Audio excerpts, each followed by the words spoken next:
I use my Wild Audio, the Master 100s, and double tracked them. Obviously, I recorded at the Black, well, we've been making all the records since Order of the Black now. Everything in the studio, just like this, just everything's spiked. The drums, the piano, the amp room. So everything's just mic'd and ready to go. So like if you guys wanted to go in there and record, you just plug in and go. Obviously for the clean things, like I just turn the amp down and don't use the distortion pedal. You know what I mean? Or just play clean, turn the guitar down. But I'm not like messing with the amp for clean sounds. You know what I mean? But obviously, if there's something like crazy clean I want to use, I have Roland Jazz Chorus in there, which are just, it's unbeatable. You know what I mean? It's just as far as for that sound, a specific clean, because there's no distortion or anything like that. It's just super clean. If you have a really good amp, you can get everything out of it. You know what I mean? The clean and the distorted, especially if you're putting multiple guitar tracks on. You got the clean guitar, then you got the distorted and everything like that. But that's pretty much how we're doing all the records now, even going back to the Ozzy records. The Jimmy Dunlop stuff, the Berserker Overdrive, I have the Phase. I mean, obviously doing the Pantera Celebration, using the Jimmy's Noise Gate. I mean, that thing's a lifesaver for that. If you're gonna be playing Dime stuff, just because Dime would, otherwise, I mean, in the studio, Dime could turn the pedal on and off, the distortion, but live, it's just, you could just leave it on. And it's just, you don't have to turn the distortion pedal off. So, with that Noise Gate, it kills all the, the feedback and everything like that you'd get. But, for like Stillborn or something like that, when I'd be in the studio, I mean, I'd be turning the distortion pedal on and off in the studio. Live, since I'm kind of a distance away from the amp, I could just roll the volume down and leave the pedal on. But still at the same time, you're getting all that all the white noise and everything like that. So obviously in the studio, you don't want that. So, just, I turn the pedal off, back on, off, you know what I mean? So, you're tap dancing over here. So live, you don't want to be, that's what I'm saying, live, Dime in the studio, he could do that, but I mean, live, you don't want to be, strapped to your pedal board. Obviously, you use Jimmy's Noise Gate, and we're working on a Noise Gate as well. It's even more insane. Actually, it's so powerful, this Noise Gate. So when your wife is screaming at you and the kids are going crazy and the dogs are barking, it actually cancels all that out. Although that is one of my superpowers. When the Immortal Beloved is talking to me, I could be looking right at her and I don't hear a word she's saying. So that is one of my superpowers. That's actually the only one. But I mean, but yeah, this Noise Gate we're working on, it even cancels everything. So yeah. Anything that's annoying you, you just step on this pedal, it fixes everything, just cancels everything. We're working on that. And then obviously the wah, I mean the Dime wah-wah is great. And then I got all my stuff with Jimmy, the wah-wah, the Rotor Vibe, the Phase 90, and then the carbon copy delay. Use that for certain, at the end of certain things that you want to use. But yeah, for a repeat and at the end of like No More Tears or something like that. I mean, live I'll use the chorus, but in the studio I just double track the guitars. I just two guitars.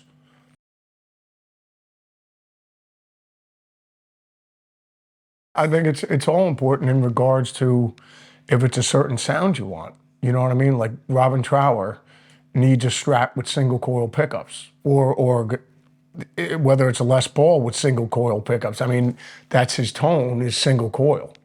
That's the sound. I mean, Mark Knopfler, Sultans of Swing, you need a Strat. I mean, you need a single coil pickup for that. I mean, that's the beautiful thing about all guitars are great.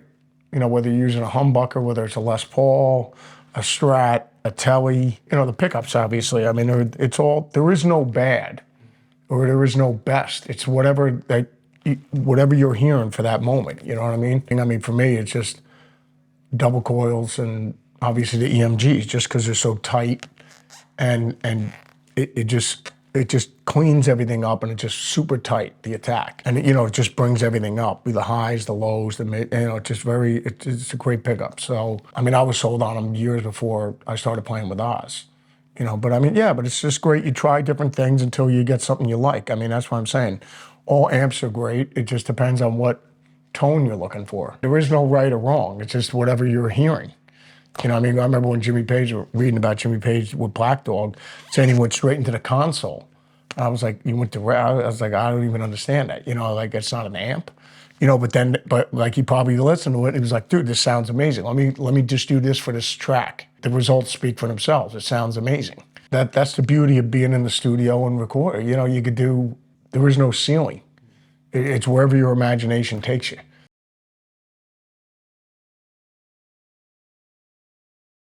I mean, especially for this album. I mean, usually when we go in the studio, we'll record right away, or like something like Stillborn. That was just just wrote the riff, and then we recorded it, and that was it, and double tracked the guitars or whatever. If studio time is going to be, you're going to be spending $1,000 a day at a studio, you want to have everything planned out so you can get in and out and get as much done as you can. The majority of the records, you know, you'd go in there, like with Sabbath, when they went in and did Paranoid. They had all the songs rehearsed, they did the songs, they recorded them, then they were like, we need 5 more minutes. And I was like, oh man, we don't have any other songs.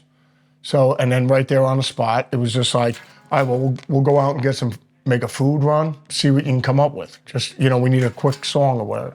And then you come up with Paranoid. That just debunks the whole thing of you got to have everything done and you got to go in the studio and just record what you have. Because if you start getting creative, I'm not going to stop you.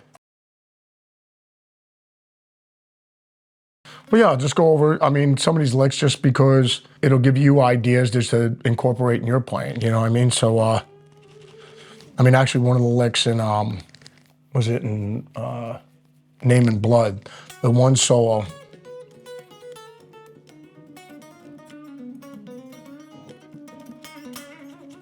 I mean, that's one of the, it just,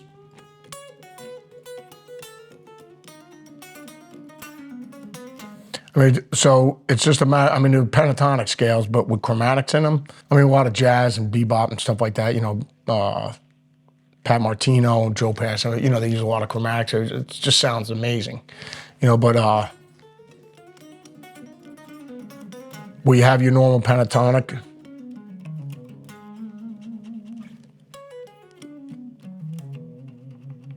So, I mean, obviously, right there, and then, you know, you have,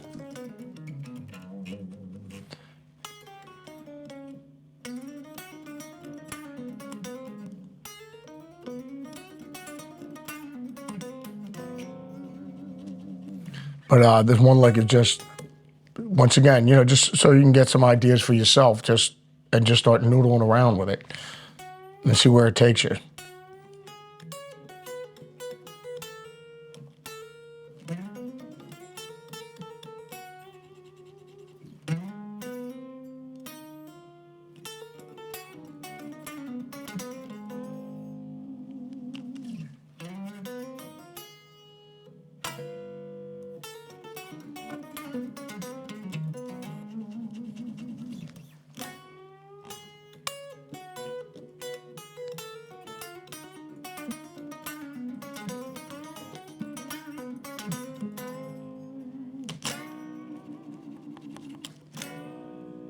You know, you obviously have your normal pentatonic.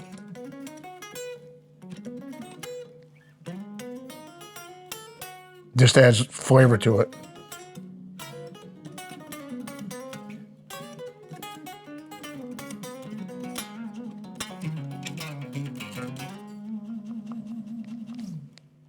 There you go.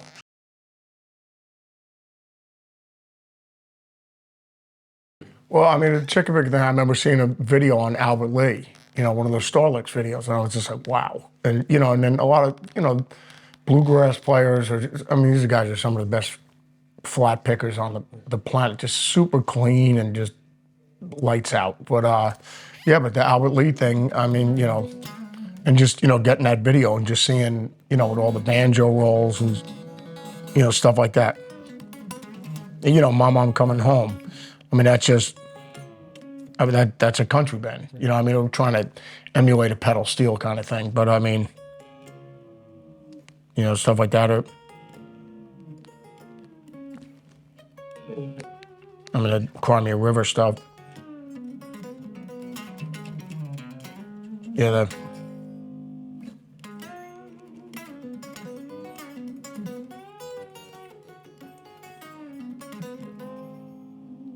But yeah, but I mean, all that stuff that.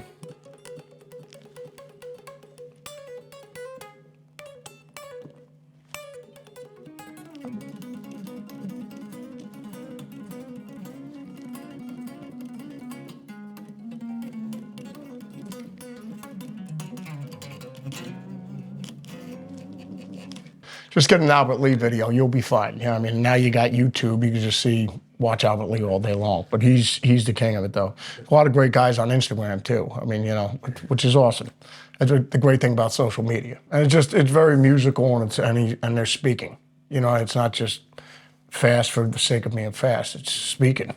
Very musical.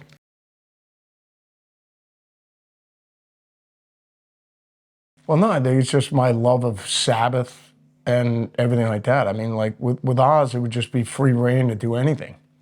Yeah, but I mean, I always say, even with like Black Label albums, I mean, whether it's Name and Blood, Stillborn, Suicide, Messiah, I mean, any of it. If Ozzy's singing on it, it's a new Ozzy album. Like even the new Black Label album, the Engines of Demolition, the new one. Just pick any of the songs off there. If Ozzy was singing on it, you know what I'm saying? I mean, that's why I said, for me, it was never a gig because it pays the bills. It was just like, I love Sabbath, and I love, when Ozzy started with Randy and Jake and everything like that. So I'm a fan of the music. And I just saw this study. It was said from ages 13 to 17, whatever music you're pretty much listening in that period, it's because your life, of all the changes going on in your life at that point, like that music's just in your DNA forever. If you grew up with Frank Sinatra, like my father, then that's going to be your music. If you grew up on Elvis, that's going to be, if you grew up on the Beatles and the Stones, then that's going to be your, just aside of the memories it brings back to you and everything like that, and the nostalgia and everything, that's what moves you and that's what you love. That's the advice I give to all kids. If you got any advice for my son or my daughter, just play whatever it is that you love. I mean, because all your favorite artists are just playing what naturally comes out of them. It'd be like telling Green Day, well, at the time, well, you need to be more like Soundgarden, or you need to be more like Alice, or I think overthinking anything, forget about it. So I think it goes with everything. I mean, like all your favorite movies and everything like that, they weren't thinking what the audience is going to like. You just do it. And then everything always gets ruined after that because everyone's telling you this is what it needs to be after that. It's just like.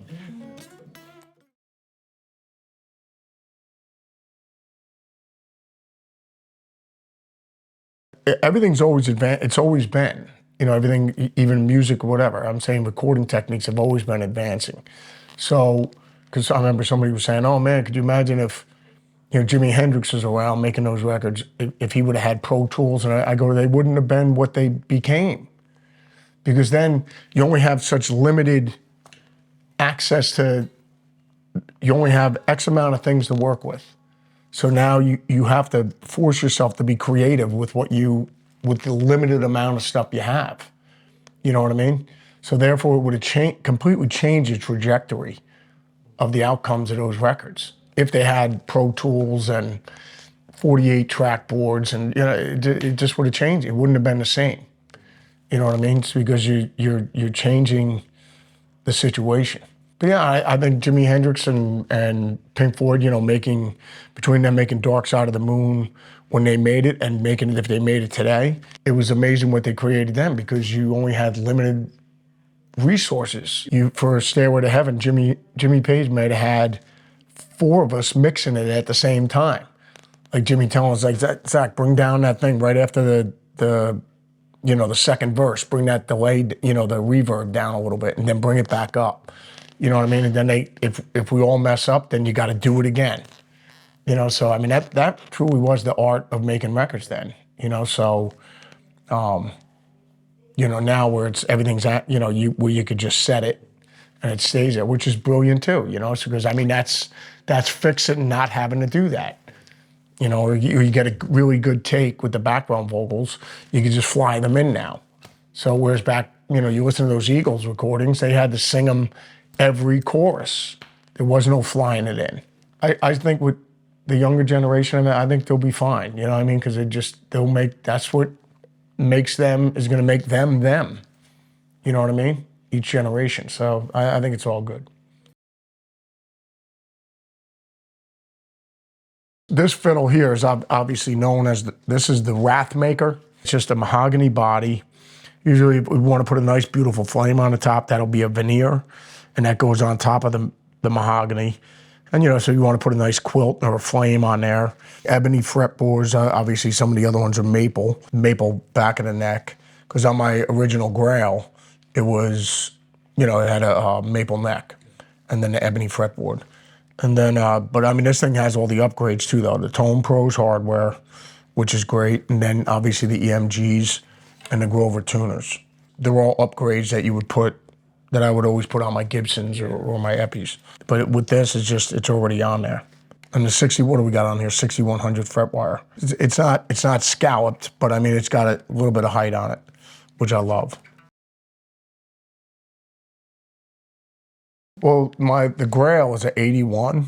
That's yeah, the Les Paul Custom. That's an 81. And the neck tape, the neck is actually, it's kind of thinner. But I've never been one of those guys who was like, oh, I gotta have the neck, like it's gotta be the. I mean, I can play a thicker neck, a thinner neck. It doesn't matter. I mean, if it plays nice, it plays nice, and the action's nice. It's just, I was never like that. But I like my 65 SG. Yeah, I mean the neck on that thing is so small. Or, you know, and then even on the double cutaway juniors, you know, Ozzy got me a 57 junior like Leslie West. I mean, that thing's a little bit chunky compared to the SG. It's just like, you feel like if you press on it too hard, you're gonna snap it right in half. I mean, it's so, but I mean, it plays great, but it's just very small. But that's the great thing about guitars. I mean, it depends on, you know, you might play one with a thicker neck and go, man, I really love this thing. This is nice. So, but I think as long as, I mean, the action's fine on any guitar, I think you're good to go.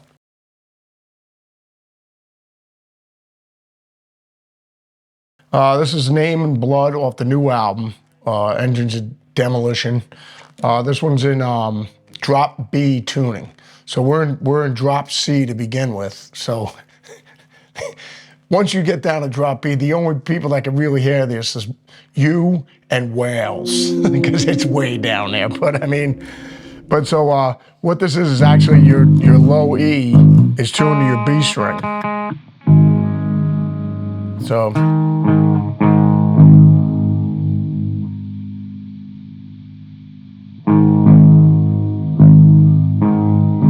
There you go. So, yeah, the beginning of this.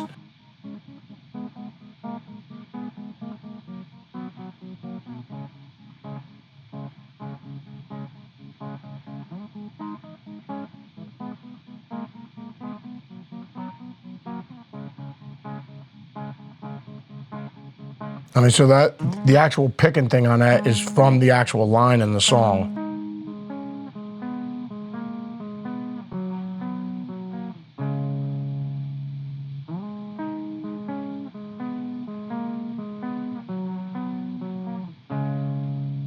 Then the lower, obviously.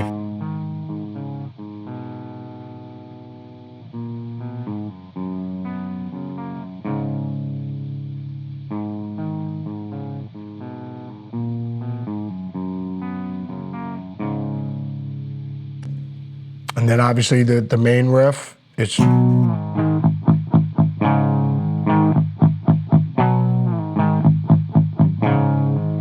Just keep it as simple as possible. But so what it is,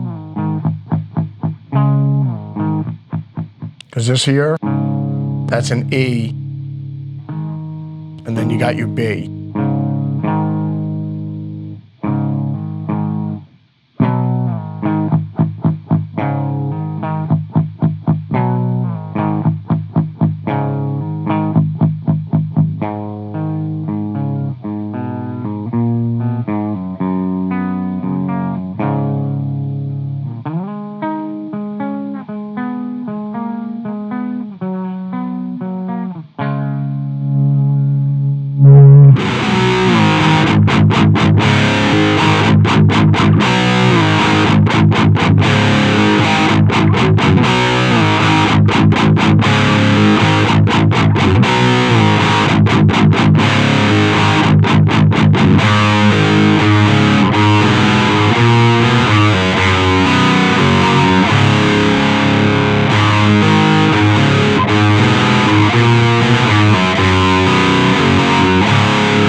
what you got there, and then once again.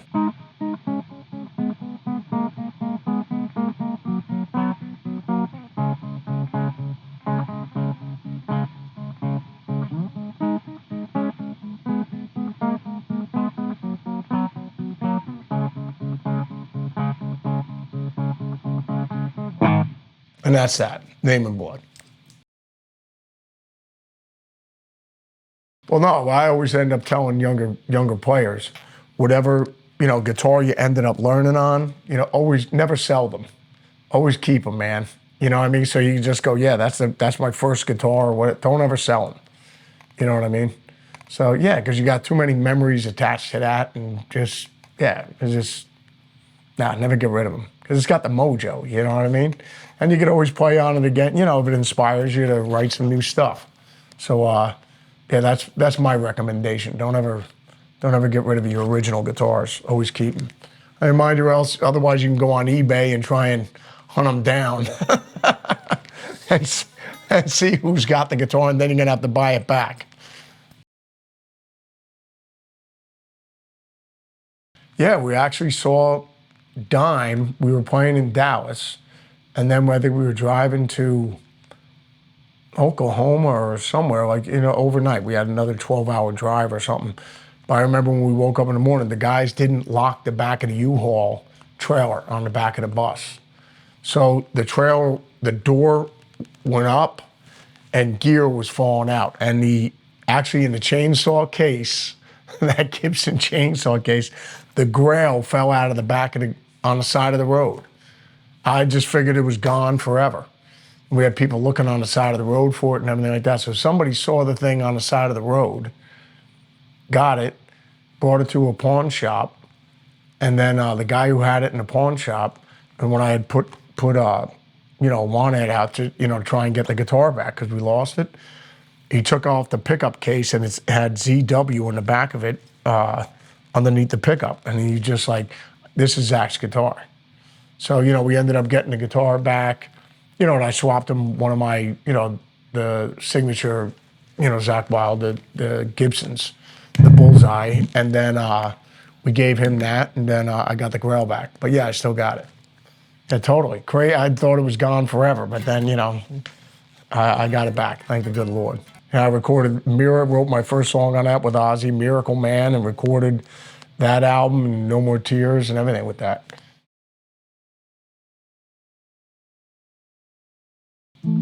Well, hopefully I'll be doing something I love.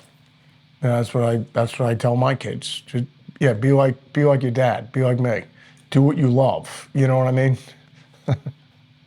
You don't want to be in a situation you're not in. If you're not happy, you shouldn't be in that situation. I said, then don't look at your mother. I said, because she's miserable, but I won't let her out of this. She's trapped, and that's it. She should have read the fine print before we got married. But don't be like your mom. Be more like that. Just be happy. But no, I still would have been doing something I love. You know what I mean? It doesn't matter what it is. It's just if you enjoy doing it, and you can make some money to keep your light bill on, then you're winning. Hands down. The secret to life.